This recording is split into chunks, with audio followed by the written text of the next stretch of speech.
Some stories don't just feel real. They feel like they're crawling right out of the shadows of our own world. These aren't just campfire tales. Some are pulled from official police reports, documented by caseworkers and law enforcement. Others are awful tragedies, where a belief in the supernatural had horrifying, real-world consequences. Tonight, we're looking at 10 of these stories, and we'll start with a case that isn't just a story, but a chilling file of official documents, police testimony, but sworn statements from doctors and clergy. It's the story of a family that claimed to be fighting off over 200 demons, and the authorities who, trying to investigate, came face to face with something they just couldn't explain. This is the haunting of the Ammons family. Story 1.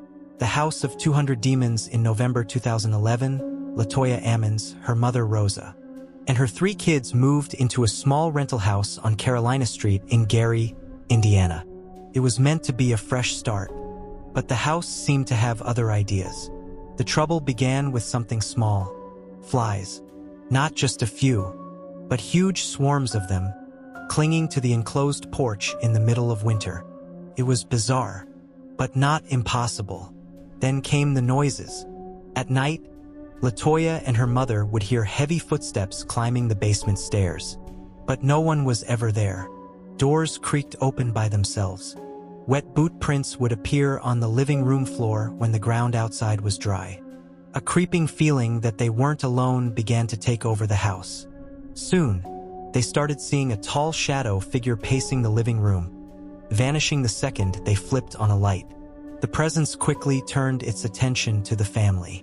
LaToya claimed she would feel as if she were being choked by unseen hands. But the most terrifying events centered on her children.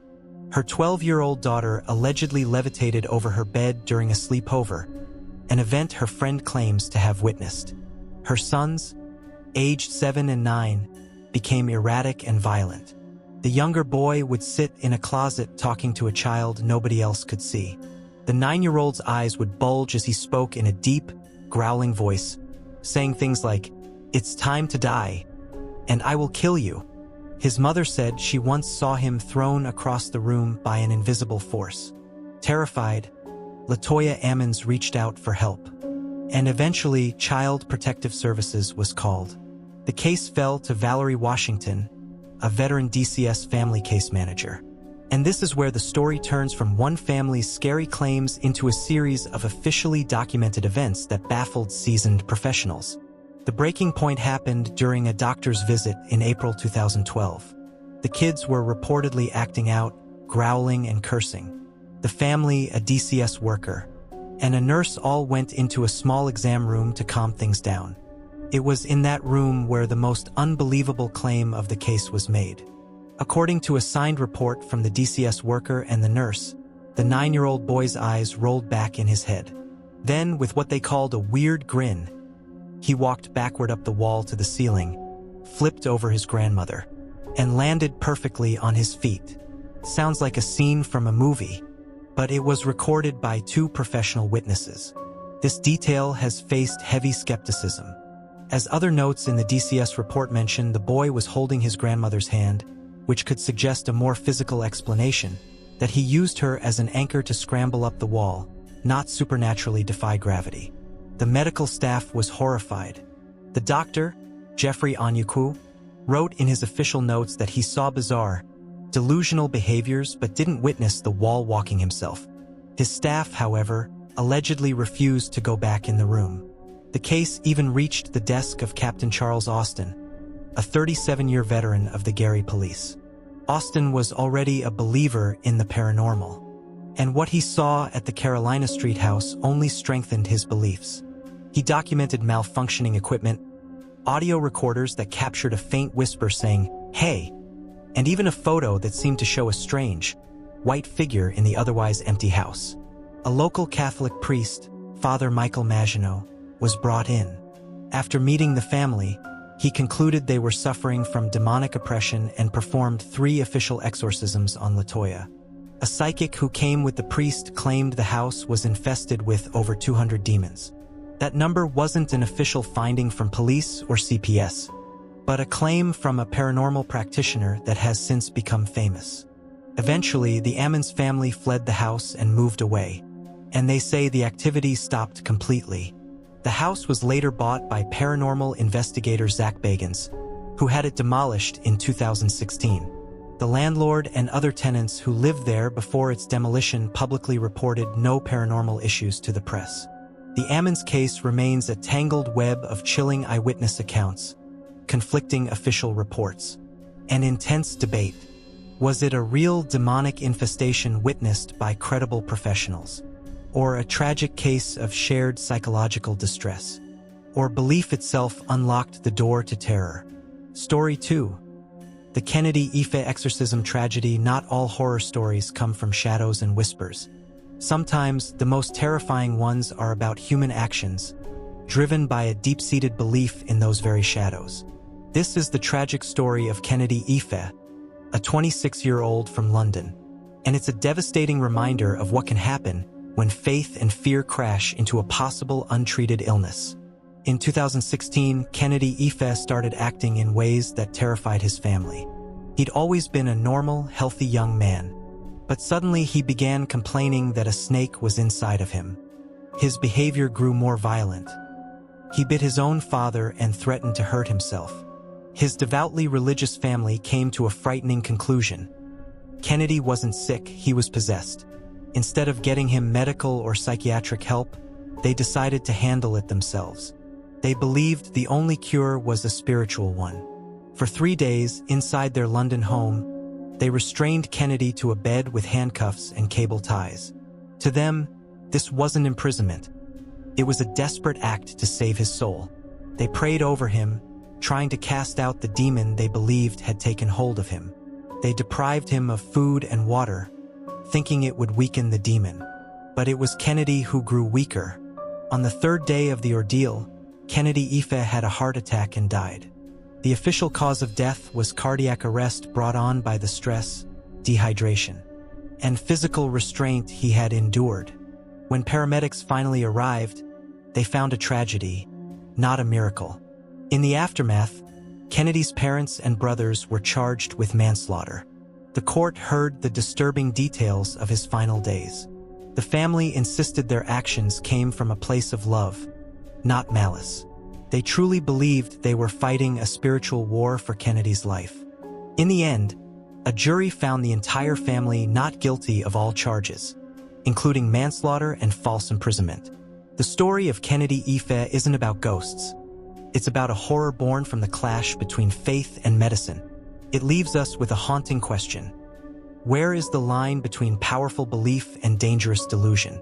And what happens when that line is crossed?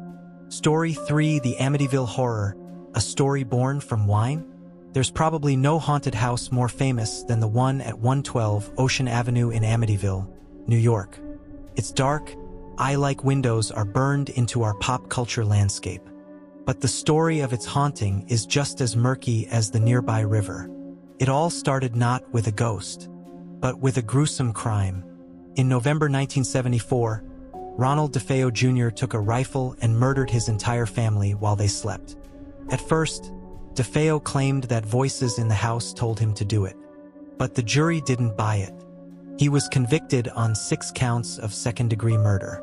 Just over a year later, in December 1975, George and Kathy Lutz bought the house for a steal, knowing full well what had happened there. They moved in with Kathy's 3 kids, hoping for a fresh start. But according to them, their dream home turned into a full-blown nightmare in just 28 days.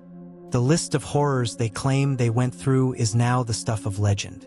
They talked about foul smells, green slime oozing down the walls, and a secret red room in the basement that wasn't on the blueprints. They said they were plagued by swarms of flies in the dead of winter. George started waking up every morning at 3:15 a.m., around the time of the DeFeo murders. Kathy and the kids claimed to have levitated in their beds. They saw apparitions, including a demonic pig-like creature with glowing red eyes. The final straw came when they fled the house in terror, leaving everything they owned behind. Their story, published in the 1977 book, The Amityville Horror, a true story, became a global sensation. A blockbuster movie followed, cementing the house's reputation. But almost as soon as the story got out, it started to fall apart. The biggest crack in the story came from a very surprising source: Ronald DeFeo Jr.'s own lawyer. The attorney, William Weber, came forward and claimed the whole haunting was a hoax he and George Lutz cooked up together. His words were, "They created this horror story over many bottles of wine." Weber said he wanted to create a story that might help get his client a new trial. Of course, George and Kathy Lutz denied this until the day they died and even passed a polygraph test about their experiences. Adding to the doubt is the fact that the families who have lived in the house since the Lutzes have publicly reported no paranormal activity at all. They've lived there peacefully for years, bothered only by the endless stream of tourists and ghost hunters. The Amityville story leaves us all in a strange place. Was it the most terrifying haunting in American history? Or was it one of the most successful hoaxes ever, a story invented over a few drinks that spiraled into a worldwide phenomenon? The only undisputed horror of 112 Ocean Avenue is what happened to the DeFeo family. But the mystery of what happened to the Lutzes continues to haunt us. Story 4. The Bell Witch Legend. American folklore's terrifying tale in the rolling hills of early 19th century Tennessee. A story took hold that would become one of America's most famous and terrifying legends. This isn't a story about quiet footsteps or shadowy figures. This is the legend of a nasty, vocal, and violent entity that became known as the Bell Witch. The story centers on the family of John Bell, a farmer in Robertson County. The trouble supposedly started around 1817 with strange scratching sounds on the outside of their log cabin and the sound of dragging chains. John Bell himself claimed he saw a bizarre animal with the body of a dog and the head of a rabbit, which just vanished when he shot at it. But that was just the start. Soon, the entity found its voice. It began as faint whispers, like an old woman humming. Before long, it grew into a clear voice that could quote scripture, hold full conversations, and spill the darkest secrets of the family and their guests. It claimed to be the spirit of Kate Batts, a former neighbor John Bell had argued with over land. Whether it was her or not, the name stuck. The entity was now Kate, the Bell Witch. Kate was not friendly. She seemed to despise John Bell and his youngest daughter, Betsy. The legend says she would pull Betsy's hair, pinch her, and slap her, leaving welts and bruises. She tormented John Bell without mercy, supposedly causing his face to contort and his tongue to swell. The story became so well known that people traveled from all over to witness it. There's even a famous, though almost certainly made up, tale that a young Andrew Jackson visited the farm, only to flee in terror when the witch magically locked his wagon wheels. There's no real proof this ever happened. The haunting legend reached its grim climax in 1820. John Bell's health had been failing for years under the constant torment. After falling into a coma, he died. The family then reportedly found a strange vial of liquid in the medicine cabinet. According to the legend, the witch's voice proudly announced that she had poisoned him with it. At his funeral, the entity supposedly laughed and sang, celebrating its victory. It's important to see the Bell Witch story for what it is: powerful American folklore, not documented history. The most famous accounts, like Martin V. Ingram's 1894 book, were written decades after the events supposedly took place. There's no 19th century coroner's report that blames John Bell's death on a ghost. It's a story passed down through generations, shaped and reshaped over time, but its power is undeniable. The Bell Witch legend taps into a primal fear of a force that isn't just unseen, but is smart, cruel, but out to get you. Story 5. The Enfield Poltergeist, Hoax or Horror. In August 1977, in a normal-looking house in Enfield, North London, a story began that would become one of the most documented and fiercely debated paranormal cases ever. It involved strange voices, levitating kids, and flying objects, all witnessed not just by a scared family, and by police reporters and paranormal investigators. This is the case of the Enfield Poltergeist. The haunting centered on the Hodgson family, especially the two daughters, 11-year-old Janet and 13-year-old Margaret. It started simply. Peggy Hodgson, a single mom, called the police to her home on Green Street, saying that furniture was moving by itself and she could hear knocking coming from inside the walls. A police constable, Carolyn Heaps, arrived and later signed a statement saying she personally saw a chair slide across the floor for no apparent reason. Things escalated quickly. Toys flew across rooms. Loud, barking coughs echoed through the house. The girls complained of being thrown out of their beds. The story grabbed the attention of the media and the Society for Psychical Research, which sent investigator Maurice Grosse to the house. Grosse would spend the next year and a half documenting everything, recording hours of audio and witnessing countless strange events. The activity seemed to focus on young Janet. She would be tossed around her room, and supposedly even levitated. A series of famous photographs seemed to show Janet hovering in midair. But these photos are also at the center of the debate. Skeptics argue that the pictures don't show levitation at all, but just capture Janet in the middle of a big jump off her bed. The motion blur and camera angle just make it look like she's floating. But maybe the most chilling part of the case was the voice. A deep, raspy, man's voice started coming out of Janet, even though she claimed her lips weren't moving. The voice said he was Bill Wilkins, a man who had died in the house years before. Listening to the recordings of this voice coming from a little girl is deeply unsettling. But for every piece of evidence pointing to a real haunting, there's a counterargument. The investigators themselves couldn't agree. Maurice Grosse was a firm believer, but his colleague, Anita Gregory, was much more skeptical, pointing out that the girls were often caught playing pranks. Once, a hidden video camera caught the girls bending spoons themselves. The biggest piece of evidence against the haunting came from Janet Hodgson herself years later. In an interview, she admitted that they had faked about 2% of the activity. She said she and her sister would sometimes make things happen to see if the investigators would catch them. However, she has always maintained that most of what they experienced was absolutely real and terrifying. That admission leaves the Enfield case in a permanent state of confusion. Was it a genuine, violent poltergeist that was occasionally exaggerated by two mischievous kids? Or was the whole thing an elaborate hoax that spiraled out of control, fooling everyone? It remains one of the most compelling and perplexing paranormal cases on record. These stories walk a fine line between what we know and what we don't, between documented events and the terrifying possibilities that lie just beyond our sight. If you find that as fascinating as I do, then you and the like button have something in common. Legend has it the like button saw a video so strange and mysterious, it tapped itself in shock. Ever since, it's been on a quest for more. So, if you want to help the like button on its mission and see more videos like this, give it a friendly tap. And if you subscribe, you'll be joining a whole community that isn't afraid to stare into the dark. Now back to the stories. Story 6. The Myrtles Plantation, separating fact from fiction, draped in Spanish moss and soaked in Southern history.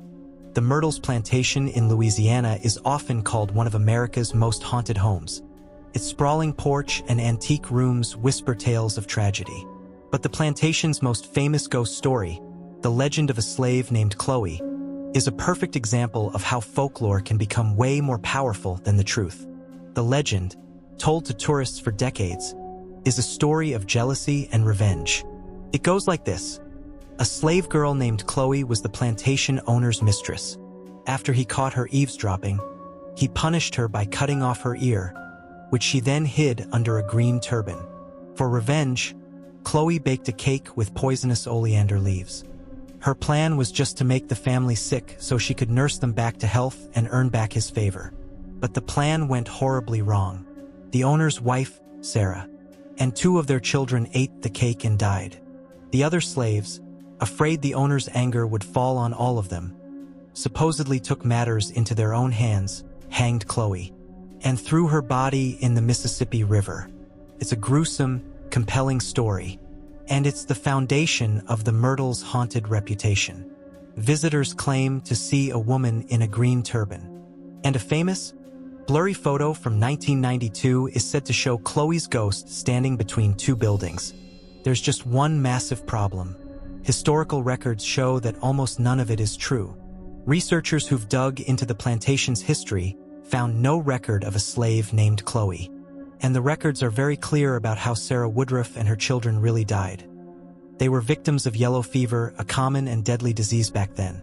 Now, this doesn't mean the Myrtles is free of genuine tragedy. While Chloe's story is likely fiction, there is one confirmed murder on the property. In 1871, a man named William Winter, a later owner, was shot on the front porch by a stranger. He staggered back inside, collapsed on the 17th step of the main staircase, and died. To this day, visitors and staff report hearing his phantom footsteps climbing those same stairs, only to stop dead on the 17th step. The Myrtles plantation is a fascinating look at how history and legend get tangled up. The true story is filled with death from disease and one violent murder. But the legend of Chloe, with its more dramatic tale of betrayal, is the story that everyone remembers. It makes you wonder, can a story, if you tell it enough times, create a ghost of its own? Or are all the unexplained things people report? Ghostly children on the veranda, a piano playing by itself, the footsteps of William Winter, just the echoes of all the real sorrow that's soaked into that land? Story 7. The Perils of the Ouija Board. An anecdotal tragedy. This next story isn't one you'll find in any police reports. It's an anecdotal tale, the kind that makes the rounds on internet forums. It's unverified, but it taps into a very real fear about messing with things we don't understand. It's the story of a young woman we'll call Emily and her tragic obsession with a Ouija board. As the story goes, Emily was a 19-year-old college student who was devastated by the recent death of her boyfriend. Lost in her grief, she bought a Ouija board, desperate to make contact with him one last time. First, it worked. The planchette spelled out messages of love and reassurance. Emily believed she was really talking to him, and she felt a sense of peace. But after a while, the tone of the messages shifted. They became possessive and demanding. The boyfriend on the board started urging her to join him in the afterlife, saying they couldn't be together as long as she was alive. Her friends grew worried as Emily became more and more withdrawn, spending hours locked in her room with the board. They said the house itself started to feel heavy and oppressive. The story ends in tragedy. After not hearing from her for several days, Emily's family finally went to her home. They found her in the basement. She had taken her own life. This story, whether it's true or just modern folklore, is a powerful warning. For a skeptic, it's a heartbreaking story about mental health. The Ouija board wasn't a portal to another world, but a tool that amplified her depression, giving a voice to her grief that ultimately led her to a fatal choice. But for a believer, the story is much darker. It's a warning that not everything that answers your call is friendly. They see the Ouija board as a doorway that can be opened by anyone, but which can let in predatory things that manipulate the vulnerable and feed on sorrow. Whichever way you look at it, the story highlights a real danger. The line between seeking comfort and feeding an obsession can be terrifyingly thin. Story 8. The Babysitter's Nightmare. A personal account. Some of the scariest stories aren't about ancient demons. They're small, personal moments that shatter our sense of safety. This next account is another one of those anecdotal tales, impossible to prove, but so widely told it's become a modern legend. It's about a babysitter and a night that changed how she saw the world. The setup is a classic. A teenage girl, we'll call her Sarah, is babysitting for a nice family in a quiet suburb. The parents are great, the kids are asleep upstairs, and Sarah's settled on the couch to watch TV. Perfectly normal night. Then, she hears a noise from upstairs. A faint creak, then a soft thud. She mutes the TV and listens. Nothing. Probably just the house settling. She turns the volume back up. But then she hears it again, clearer this time. It sounds like slow, deliberate footsteps pacing in the upstairs hall. Her heart starts to pound. She calls out, "Everything okay up there?" Silence. The footsteps stop. She feels a wave of relief. It must have been her imagination. But a few minutes later, she hears a child giggle. It's not coming from upstairs. It's coming from the kitchen, right behind her. She freezes. Slowly, She turns her head. The kitchen is dark and empty. Now she's truly terrified. She grabs her phone to call the parents. But before she can dial, she sees it. In the dark reflection of the TV screen, she sees the silhouette of a person standing in the doorway behind her. It's not one of the kids. It's tall and thin. She's too scared to turn around. She just stares, paralyzed, at the reflection. As she watches, the figure slowly raises a hand and waves. Adrenaline kicks in. Sarah bolts off the couch, runs out the front door, and doesn't stop until she's pounding on a neighbor's door for help. The police were called, they searched the house, but they never found anyone. The parents came home to find their children sleeping soundly in their beds. Sarah never babysat at that house again. The story just ends there with no explanation. No prankster, no intruder, just the experience. And the chilling realization that you might not be alone, even when you're sure you are. Story 9. The Chanting Figure, a tale of unsettling observation. Our next story is another personal account from the depths of the internet. It isn't about a violent ghost, but about the slow, creeping dread of being watched by something you can't possibly understand. A family moved into a new house that backed up against a dense forest. Everything was fine for a few months, until the teenage daughter noticed something strange. One afternoon, looking out her bedroom window, she saw a figure standing at the edge of their yard where the lawn meets the woods. It looked like a man in dark clothes, and he seemed to be chanting or meditating, swaying back and forth. She watched, unnerved, until he turned and walked back into the trees. She told her family, but they brushed it off. Probably a neighbor out for a walk. A few days later, though, her father saw the exact same figure in the same spot doing the same rhythmic chanting. This time it felt different, more intrusive. The sightings became more frequent, but always at a distance. The figure never came closer, never made a threat. It would just appear, chant, and disappear. The family started to feel like they were constantly being watched. Then the feeling moved inside. The daughter started having horrible nightmares. She dreamt the chanting man was in her room, sitting on her chest, pressing down with an incredible weight so she couldn't breathe or scream. She'd wake up gasping for air, drenched in sweat. This is a classic description of sleep paralysis, a known medical condition.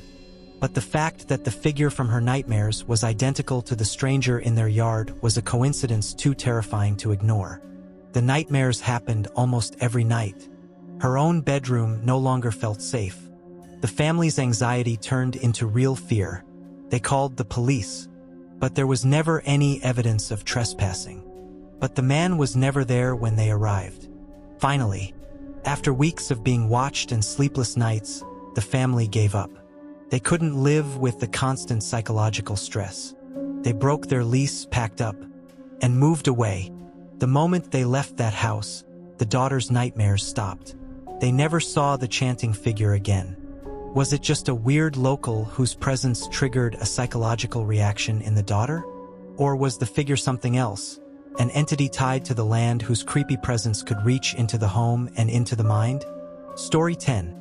The Lingering Scent, a generational haunting. Our final story isn't one of pure terror, but of a quiet, persistent, but deeply personal kind of haunting. It's an anecdotal story passed down within a family, a collection of small, strange events that, together, suggest that not all hauntings are evil. Some are just echoes of love that refuse to disappear. The story centers on a family home that had been passed down for generations. The family's patriarch, a beloved grandfather, had lived his whole life in that house and died peacefully in his favorite armchair in the den. The family was heartbroken, but they found comfort in staying in the home he loved so much.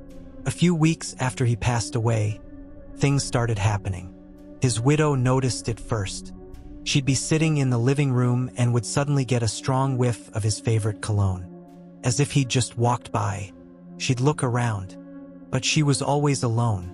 Soon, other family members started experiencing it. His son would be in the garage and hear the familiar sound of his father's whistling. His daughter would be cooking and feel a gentle, unseen hand on her shoulder. a comforting gesture he had always made. These weren't scary events at all. They were comforting. It felt like his spirit was still there, watching over them. But it wasn't just feelings and smells. Objects started to move. The grandfather's reading glasses would show up on his bedside table after being put away. The TV remote would be sitting in his armchair, a spot no one else ever used. The most incredible moment happened years later. The family was gathered for a holiday, including a young great-grandchild who had never met the patriarch.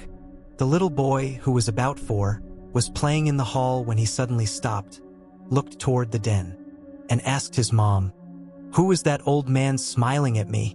His mother looked, and no one was there. When she asked her son what the man looked like, he described his great-grandfather perfectly, right down to the blue sweater he always wore. The boy had never even seen a picture of him. This kind of story shows a different side of the paranormal. It's not the stuff of horror movies, but of quiet moments that defy easy explanation.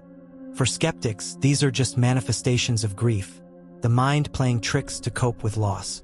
The story about the little boy could be a coincidence or a child's imagination, but for the family who lived it, these moments are cherished proof that a presence can linger, not as a terrifying ghost, but as a loving echo, a lingering scent in a beloved family home. From the officially documented terror in a house in Gary, Indiana, to the tragic results of a family's desperate faith in London. From the murky folklore of the Bell Witch to the quiet whispers of a family ghost. The stories we've looked at tonight exist in that gray area between our world and something else. They're a mix of history, legend, and personal stories. They make us ask tough questions. How do you tell the difference between a credible witness and someone in distress? How much does our own belief shape what we see? And when you've ruled out all the rational explanations, what are you left with?